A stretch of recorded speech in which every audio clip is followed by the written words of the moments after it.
Hello everyone and welcome to another video. Now this is MSI's tiny low profile GTX 1050.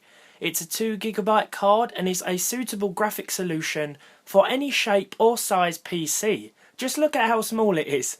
Now it comes in at a little more expensive than the standard 1050, as most modern low profile graphics cards seem to. I've seen it as cheap as £115, which is what I paid for it, $120 or €120, which is a little close in price to the 1050 Ti, and it's a firm contender for one of the best budget graphics cards available. This 1050 features 2GB of GDDR5, a 1354 MHz core clock, and has 640 CUDA cores. It requires no external power connectors and requires a 300 watt PSU, although you could definitely run it on less. I'd just like to say, aside from the card itself, MSI have included connection protection, as I like to call it, which not many other companies seem to do, in the form of these red things, and they even included a little thank you note in the box, which is nice. Pleasantries aside though, I think this GPU is very good. For the price you get comfortable 1080p performance and a card that runs pretty much silently in operation. Being the size it is, you think it would be louder. So let's get into its gaming performance. We've recorded our screen directly today as I upgraded NVIDIA Shadowplay and it doesn't want to work anymore, so let's get into it. First up, it's Rise of the Tomb Raider with medium settings.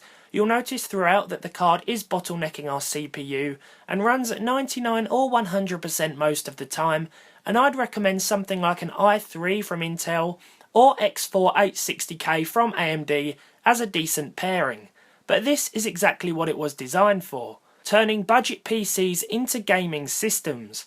Rise of the Tomb Raider ran at 48 on average, a respectable result in my book, with no significant frame dips. As always, our games were tested over half an hour gameplay period, and with different in-game levels or locations. Far Cry Primal next, and we saw 55 FPS on average with the high settings.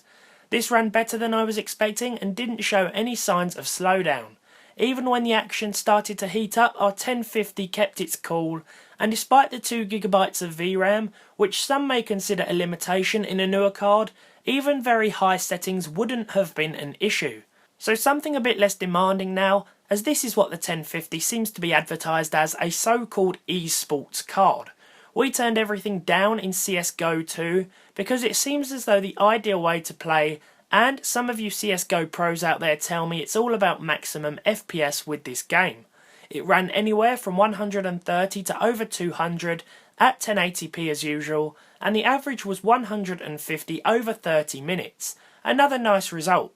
Finally, it's the turn of Watch Dogs 2. I like to try this out because it isn't very well optimised, and even medium settings exceeded the card's 2GB of VRAM, but the game still ran well aside from a huge frame drop, which saw it plummet to single figures. I have to blame the game though, as even my 1060 does this, and I've also heard some 1070 and 1080 owners say how badly this game runs. When it's running smoothly though, we average 55 once again, and you could happily play through Watch Dogs 2 all day with this graphics card. This is sort of a review, and I can't be biased towards it. I have to give you a little bit of a sort of alternative perspective. For a little bit more, you could get the low profile or even standard height 1050 Ti, which would offer a nice increase in performance.